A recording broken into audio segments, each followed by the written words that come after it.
Stand next to a person from 30,000 years ago, and you might be in for a surprise.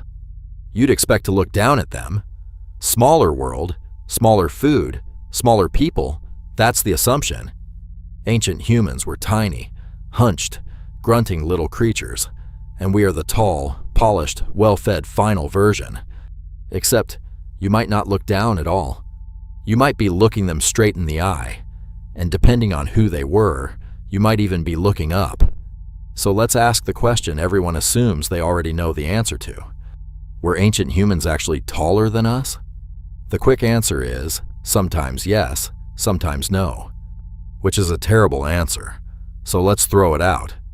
Because the real question isn't, were they taller? The real question is, which ancient humans, in which era, eating what? Because human height has not marched in a straight line. It has gone up, then crashed, then crawled, then shot up again in the blink of an eye. Your height is not just yours.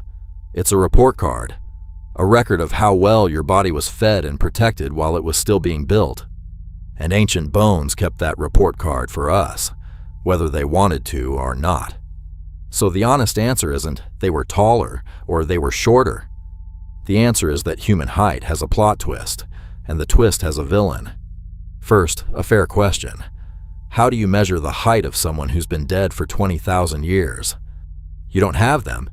You have pieces, a femur, a shin bone, maybe an arm. But bones are honest. The long bones of your legs scale with your total height in a fairly predictable way, and scientists have spent a century building formulas that turn a single thigh bone into a decent height estimate. It is not perfect. It's a best guess. Different formulas argue with each other. A skeleton gives you a range, not a number on a doorframe. But do it across hundreds of skeletons, across thousands of years, and something appears.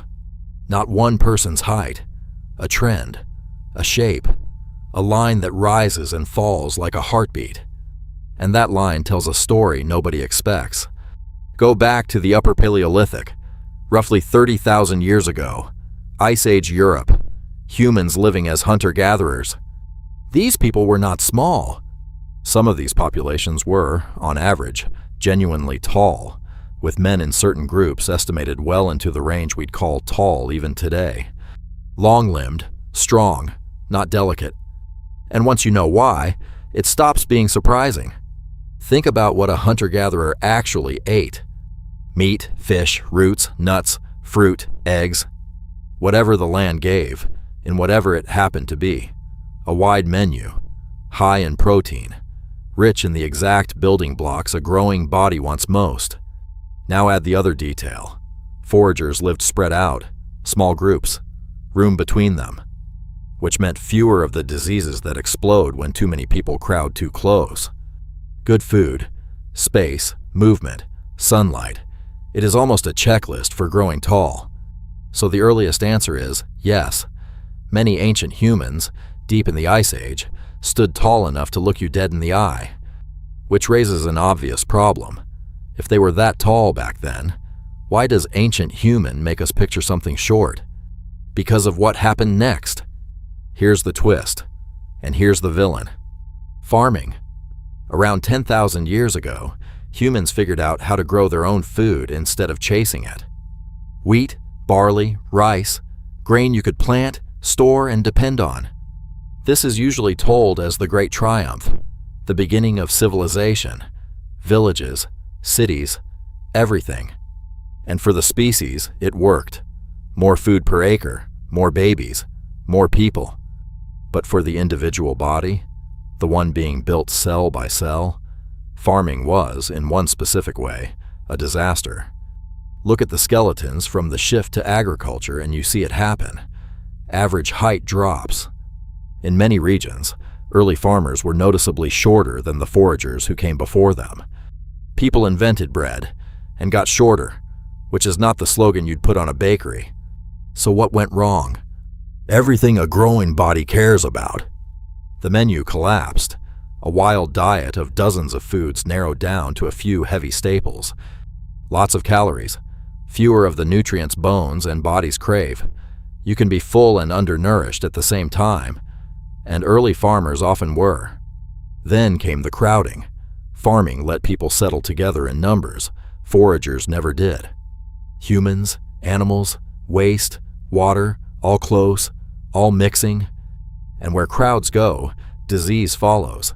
A body busy fighting infection all through childhood is a body that spends its energy surviving instead of growing. And farming tied survival to the harvest. One bad season, and a whole community went hungry, often the children, right when their bones were trying to lengthen. The result was a body that hedged its bets. It grew shorter, because shorter was cheaper. Shorter was survivable. Height is a luxury, and the early farming world had stopped being able to afford it. Your ancestors didn't shrink because they got weaker. They shrank because the world got harder to grow in. Here's the part that really breaks the everything gets better over time story. That shorter height didn't just bounce back the next century. It stuck around for a very long time. Through much of recorded history, average human height stayed low and wobbly. It drifted up in good times, dropped in bad ones, and moved with the same three things every time: food, disease, hardship. Height became a kind of thermometer for how a society was doing. Better nutrition, taller people. Famine, war, crowding, filth, shorter people. Bodies quietly recording the conditions they were built in. And then history plays one last trick, right when you'd least expect it. The industrial era, factories, machines, supposedly the dawn of the modern world. And in the crowded, smoky, disease-ridden early industrial cities, in several populations, average height actually dropped again. People built engines that could outwork any human alive, and their own children grew up shorter than their grandparents. Progress for the species did not automatically mean a taller body. Sometimes the machines advanced, while the humans running them quietly got smaller. So how did we end up here? In a world where the average person is taller than almost any point in the human past. It happened fast, suspiciously fast. Over roughly the last century and a half, in many parts of the world, average height climbed higher than anything the fossil record shows for most of farming history. In some countries, people gained several inches in just a handful of generations. And here's the tell: that's far too fast to be evolution. Genes don't rewrite a whole population in 100 years. So it wasn't our DNA that changed. It was the world we grow up in. More food and more kinds of it. Protein back on the table. Milk, meat, eggs, fruit. The wide menu the foragers had, returned by supermarket. Clean water, sanitation, sewers carrying disease away from the people instead of into them. Medicine, vaccines, childhoods that were no longer a gauntlet of illness, draining every spare bit of growth. We didn't become a taller species. We became a well-fed one. We handed the growing body back the exact things farming had taken away: good food, less disease, a safer childhood, and the body did what it always does. It cashed the report card in. Which means our height isn't really a trophy. It's a receipt. Now, one honest complication, because it's too good to skip. Not every ancient human was tall, and one famous group was proudly, sturdily short. Neanderthals, our thick, powerful cousins. They were not tall. They were built low and wide and dense, closer to a coiled spring than a tall reed. And that wasn't a flaw. It was a design for cold. A compact body holds heat better than a long one, less surface for the warmth to escape from. In an ice age, being short and broad wasn't losing. It was insulation. So even ancient humans were tall needs an asterisk. Some were tall because their food was rich. Some were short because their world was freezing. The body always answers the question the environment is actually asking. There was never one ancient human height. There was only ever a body, negotiating with its world. So, were ancient humans actually taller than us? Some were. The tall Ice Age foragers might have met your eyes without blinking. Some weren't. The early farmers were often shorter and stayed shorter for thousands of years. And us? We're near the top of the whole story, but not because we're the final, superior model. We're tall for the least heroic reason imaginable. We got fed, we got clean, we stopped burying so many of our children. Here's the part that should sit with you.